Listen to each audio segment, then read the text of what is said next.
Folks, 8 million people just took to the streets to stop a king who does not exist. They say they are protesting tyranny, but if you look at who's actually holding the megaphone and, more importantly, who's signing the checks, this grassroots movement starts looking a lot less grassroots and a lot more like a sophisticated and coordinated operation. So Ben Shapiro just exposed an 8 million person protest funded by $3 billion from communist China, and Iran is literally cheering them on. This isn't grassroots resistance. It's foreign subversion using Americans as useful idiots. Let's follow this money trail from Shanghai to American streets. From Hollywood elites having public meltdowns to radical activists calling for labor militancy, we've got it all. The real story isn't actually the useful idiots on the streets. It's the apparent $3 billion web of funding tied to a tech tycoon living in Shanghai and a wedding-turned-mysterious summit in Jamaica. Yeah, that's a real thing. So, who are these shadowy figures funding the chaos? Why are America's enemies cheering from the sidelines? We're going to name some names and follow the money from Shanghai to the streets of New York. We'll get into all of that and a lot more. That term, useful idiots, comes straight from Lenin. It describes well-meaning people manipulated into advancing communist causes without realizing it.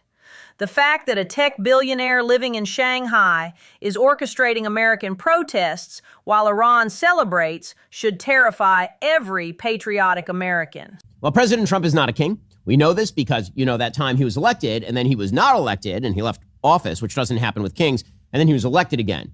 Again, none of that happens with kings who are typically not elected. Also, he's not a king because he can't just do anything that he wants. So, for example, this is why DHS has still not been fully funded, and yet it's signed an executive order. And it's why the SAVE Act is not law yet. And why President Trump has been unable thus far, to my great consternation, to build a Trump hotel on the smoking ruins of the UN building, which I would love. Here's the devastating irony.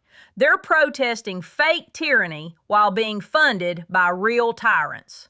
Trump peacefully transferred power twice, while Xi Jinping eliminated term limits and rules China with an iron fist. Yet Beijing is funding protests against American democracy.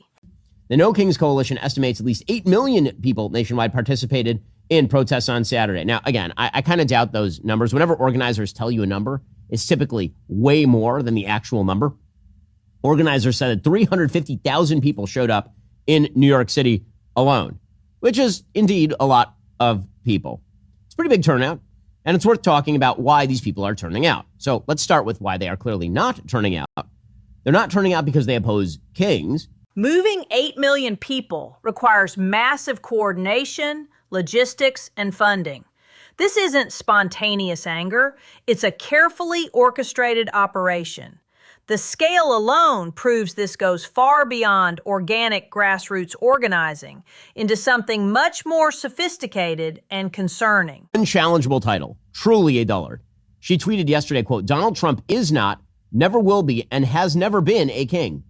Hashtag no kings. I agree. He has not, is not, and never will be a king. That's true. But let's be clear. These people are not turning out because they suddenly oppose centralized government. You think Democrats are anti-centralized government? They're anti a bigger federal government run from the executive branch. I remember a couple of presidents, Obama and Biden, who radically expanded the power of the executive branch. Remember that time? Do you remember when Barack Obama said, if Congress isn't going to do what I want them to do, I got a pen and I got a phone. The selective outrage is telling. Obama's pen and phone presidency, Biden's vaccine mandates bypassing Congress, crickets from these protesters. But now they suddenly care about executive overreach? Their handlers are directing this anger strategically, not organically. And you remember he then used that pen and that phone to do things like, for example, saying that all childhood arrivals of kids who are illegally here would be deferred, right? That was the Deferred Action for Childhood Arrivals program, which was not passed via Congress. It was signed by the president as an executive order. You also may remember that time that Joe Biden tried to use the Occupational Safety and Health Administration to cram down a vaccine mandate on 80 million Americans. You remember that time? Maybe you remember that time that Joe Biden decided that he was going to ignore the Supreme Court and simply get rid of student loan debt. They weren't protesting for any of that, right? Now, that was pretty significant centralization of power in the executive branch, but they didn't care. This pattern reveals the manipulation.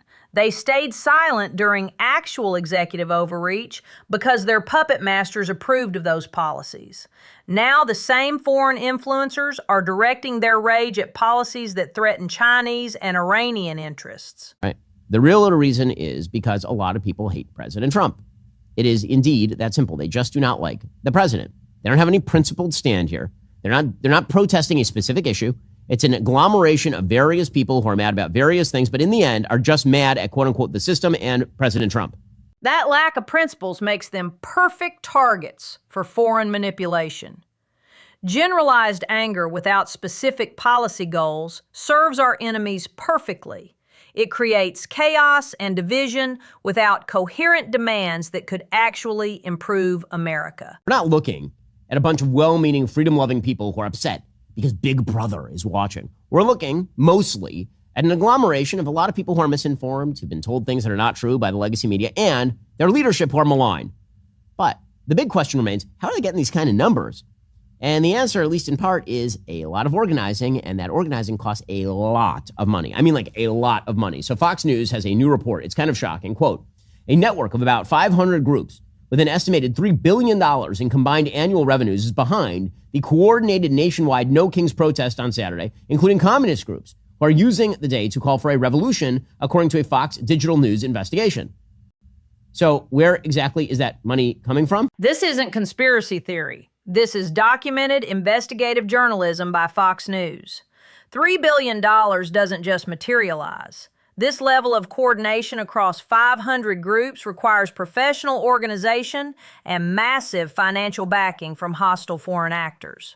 Well, apparently, some of these groups are Soros-funded, but Fox News Digital has identified key participation by a network of radical socialist and communist organizations funded by Neville Roy Singham, an American tech tycoon and avowed communist who lives in China. So you literally have a communist living in China who is funneling hundreds of millions of dollars into various protest groups. According to Fox News, Singham has financed a constellation of activist institutions that promote revolutionary socialist policies and frequently collaborate in protest campaigns. That includes the Answer Coalition, Code Pink. The co-founder of Code Pink, by the way, Jody Evans, is married to Singham. An American tech tycoon living in communist China, funneling hundreds of millions into U.S. protest movements.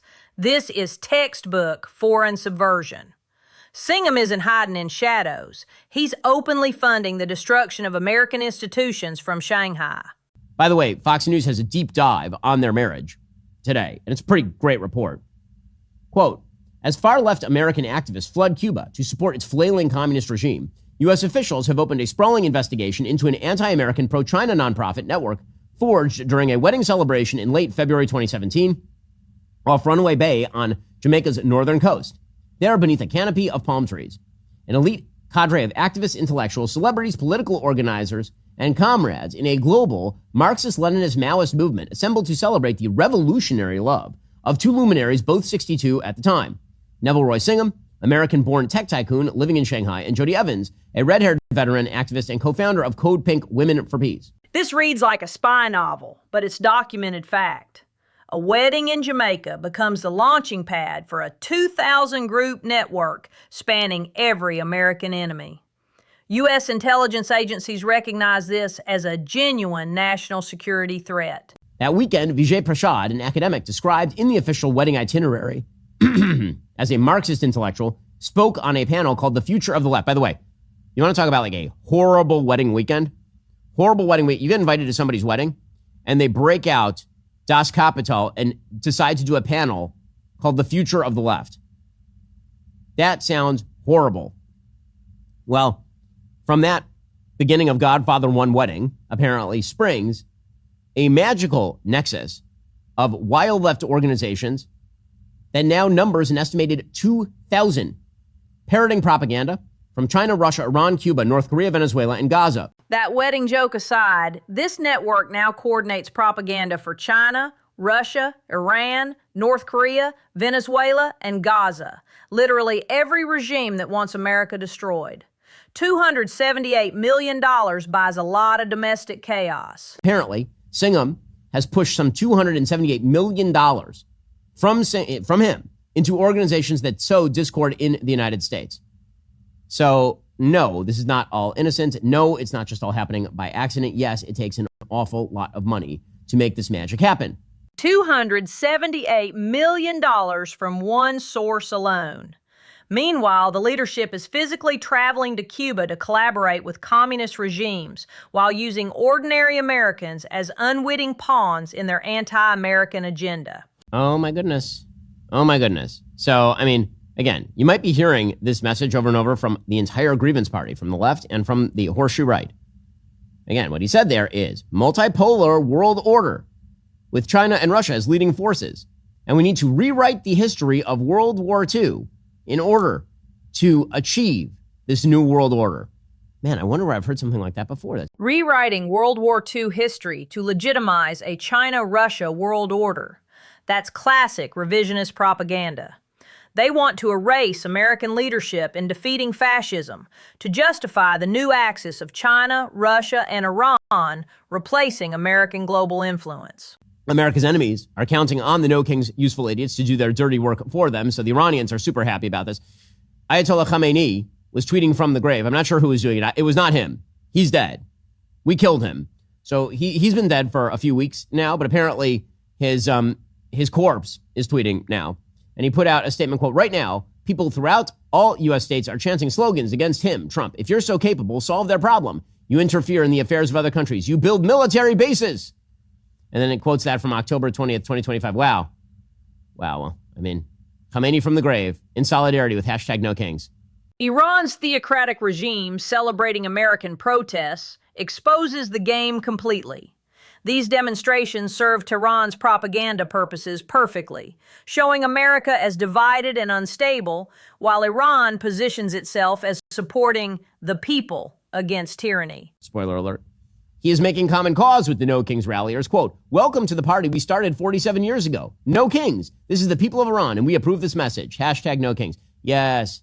If there's one government that says there must not be a centralized tyranny that dominates all aspects of life, it is the Iranian government. Iran's parliament speaker celebrating American anti-government protests while his regime murders Iranian women for not wearing hijabs properly.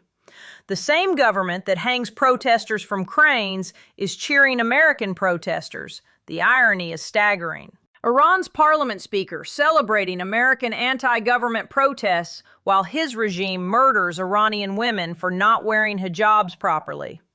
The same government that hangs protesters from cranes is cheering American protesters. The irony is staggering.